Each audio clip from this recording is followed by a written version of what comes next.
नया वर्ष आने वाला है, पुराना ये ख़त्म होगा। अंग्रेजी तारीख के हिसाब से 31 दिसंबर को सन ख़त्म हो जाता है और 1 जनवरी को दूसरा सन लग जाता है, 2025 लग जाएगा। हिंदी तारीख के अनुसार, हिंदी तिथि के अनुसार तो चैत में ख़त्म हो गया, लेकिन अंग्रेजी के हिसाब से आज ख़त्म हो रहा है।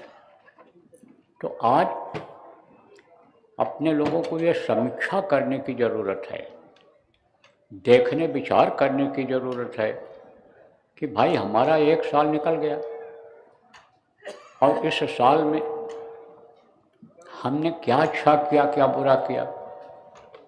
पिछले साल भी कुछ लोग आप आए थे, आपको बताया भी गया था, अच्छे बुरे का ज्ञान कराया गया था, कुछ आने वाली घटनाओं के बारे में, आने वाले समय के बारे में भी बताया गया था। अब आपको ये देखना है, समीक्षा करना है कि जो हिदायत दी गई थी, जो बताया गया था, उसका हमने कितना पालन किया और नहीं किया तो हम कितना तकलीफ़ झेले। आज वो दिन है, आज वो दिन है कि आप ये देखो कि हमने कितना संयम और नियम का पालन किया, कितना हम बीमारी झेले, कितना लड़ाई झगड़ा झेले, कितना दूसरे का बात सुने, कितना हम दूसरे को समझाए बताए, हमको किसने कितना समझाया बताया, कितना हम झूठ बोले, बेईमानी किया, चोरी किया, ठगी किया, जीवों की हत्या करके और पेट अपना भरा। ये सब आज लोगों को विचार करने की ज़रूरत है।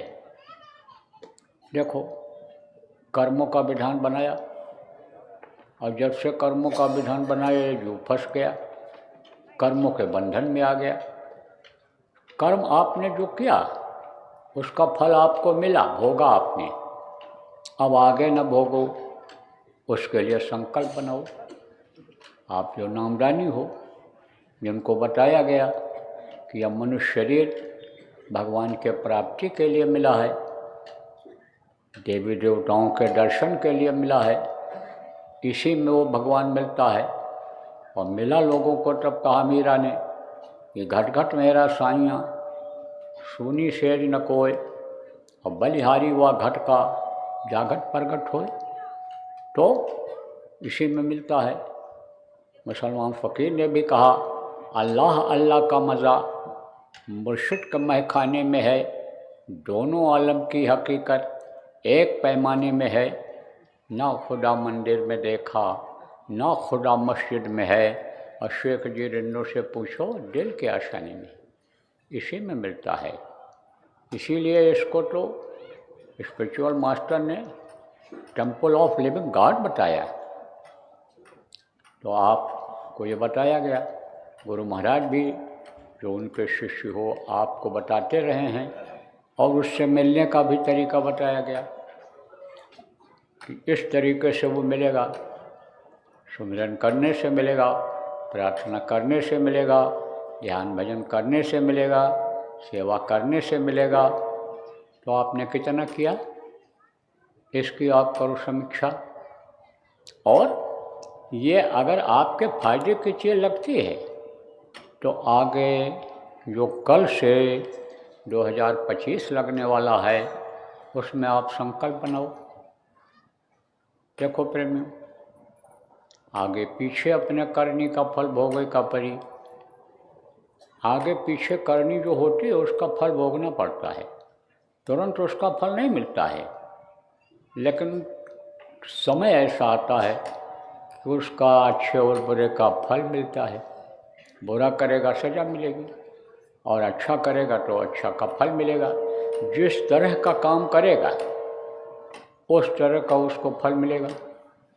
मोटे तौर से आप ये समझो कि जैसे संयम और नियम मनुष्य के लिए ये समझना और जानना जरूरी है। तो संयम किसको कहते हैं? संयम उसको कहते हैं कि जो जितना खा सके, बर्दाश्त कर सके, हजम कर सके वही खाए। मन को जो चीज़ भा जाती है, मन तो वही कहता है खाने पीने के लिए, लेकिन ये जो शरीर है, शरीर की क्षमता देख लेनी चाहिए कि हमारी कितनी है। अब आप ये समझो प्रेमियों कि मन कभी बुढ़ा नहीं होता है, शरीर बुढ़ा हो जाता है, लेकिन मन बुढ़ापे में और जवान हो जाता है। अच्छा खाना, अच्छा कपड़ा, अच्छी चीज़ें मिलनी चाहिए। पूरे समाज, पूरे बिरादरी का मुखिया मैं ही बन जाऊं, पूरे देश की बागडोर हमारे हाथ में आ जाए, प्रदेश की बागडोर हमारे हाथ में आ जाए। बुढ़ा ये सब सोचने लगता है तो मन उसका जवान हुआ, तभी तो सोच रहा है। बुढ़ापे में काम, क्रोध, लोभ, मोह, अहंकार ये उसी तरह से बढ़ते हैं, उससे भी ज़्यादा बढ़ जाते हैं जैसे जवानी में थे, जैसे जवानी में प्रवेश करते समय थे। तो मन बुढ़ा नहीं होता है, लेकिन शरीर बुढ़ा हो जाता है। तो शरीर जिस तरह का हो उसी तरह से ढालना चाहिए। यार सीखने की ज़रूरत है। देखो, बूढ़े बुजुर्गों की लोग कदर नहीं करते, माता पिता की सेवा अज्ञानता में नहीं करते हैं, अहंकार में नहीं करते हैं। करना चाहिए। बूढ़े बुजुर्ग जो बात बतावें, माता पिता जो बात बतावें, नियम संयम सिखावें, उठना बैठना, तौर तरीका, बोली बानी, कमाने का काम करना बतावें, सिखावें, उसको सीखना चाहिए। बूढ़े बुजुर्ग लोग ही कह कर के गए कि कम खाओ और गम खाओ। थोड़ा कम खाओगे तो हाजमा सही रहेगा, आराम से हजम हो जाएगा। ज़्यादा हो जाने पर ही दिक्कत होती है। दो बात बर्दाश्त कर लोगे तो लड़ाई झगड़ा से बच जाओगे, मर मुकदमेबाजी से बच जाओगे, थाना पुलिस के चक्कर में नहीं आओगे। अब आप इस बात को समझो प्रेमियों कि आजकल लोगों का खान पान ही गलत हो रहा है। ज़बान के स्वाद के लिए आदमी ऐसी चीज़ों को खा डालता है कि जो नुकसान कर जाता है। देखो, प्रकृति ने जितनी भी चीज़ें बनाई, प्रकृति किसको कहते हैं? इन आँखों से जो चीज़ आप देखते हो, ये पेड़ पौधे हरियाली देखते हो, ये पानी और आसमान धरती देखते हो, ये प्रकृति और पुरुष ने ही के मसाले से ही ये बना है। उन्होंने ही ये समझो कि एक तरह से विस्तार कराया है। तो प्रकृति की ये जो चीज़ें हैं, आप ये समझो कि इनसे, प्रकृति की चीज़ों से शिक्षा लेनी चाहिए। प्रकृति के नियम के खिलाफ काम नहीं करना चाहिए। प्राकृतिक चीज़ें यानी समझो जो प्रकृति ने जो दी है, प्राकृतिक चीज़ों को ही खाना चाहिए। जैसा ये अनाज है, अनाज उतना दूषित नहीं है।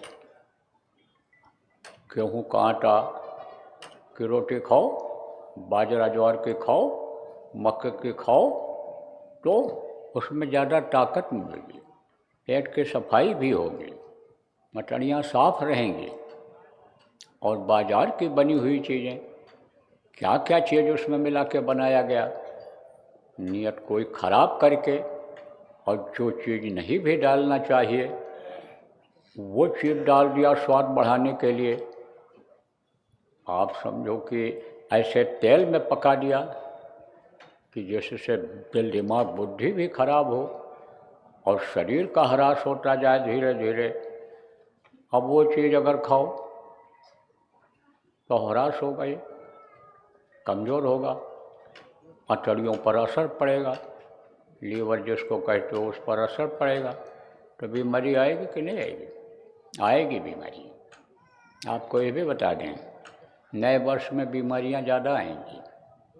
कौन सी बीमारी?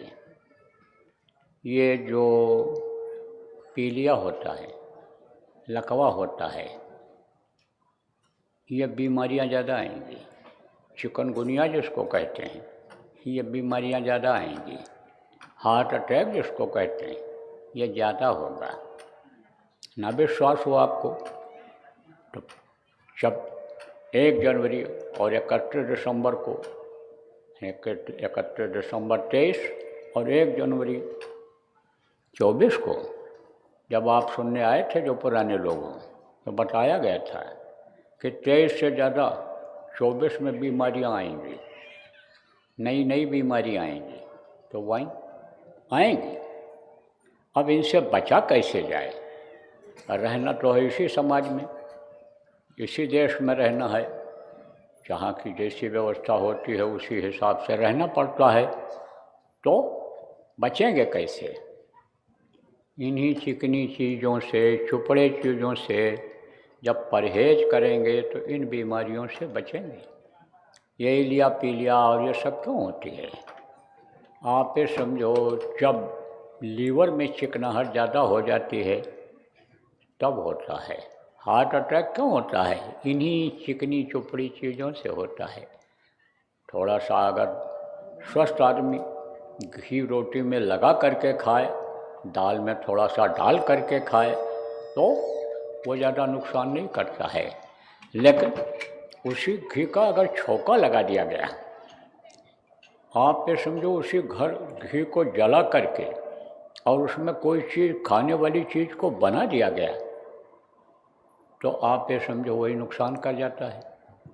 यही सरसों का तेल नुकसान आप ये समझो कम करता है जब शुद्ध तेल मिल जाता है। लेकिन आप देखो बेईमानी इतनी बढ़ गई, लूट घसोट इतना बढ़ गया, आप ये समझो कमाने की इच्छा इतनी ज़्यादा लोगों की हो गई, धन संग्रह की इच्छा इतना ज़्यादा लोगों की हो गई कि दीन और ईमान धर्म को कुछ समझ ही नहीं रहे, बेच दे रहे हैं।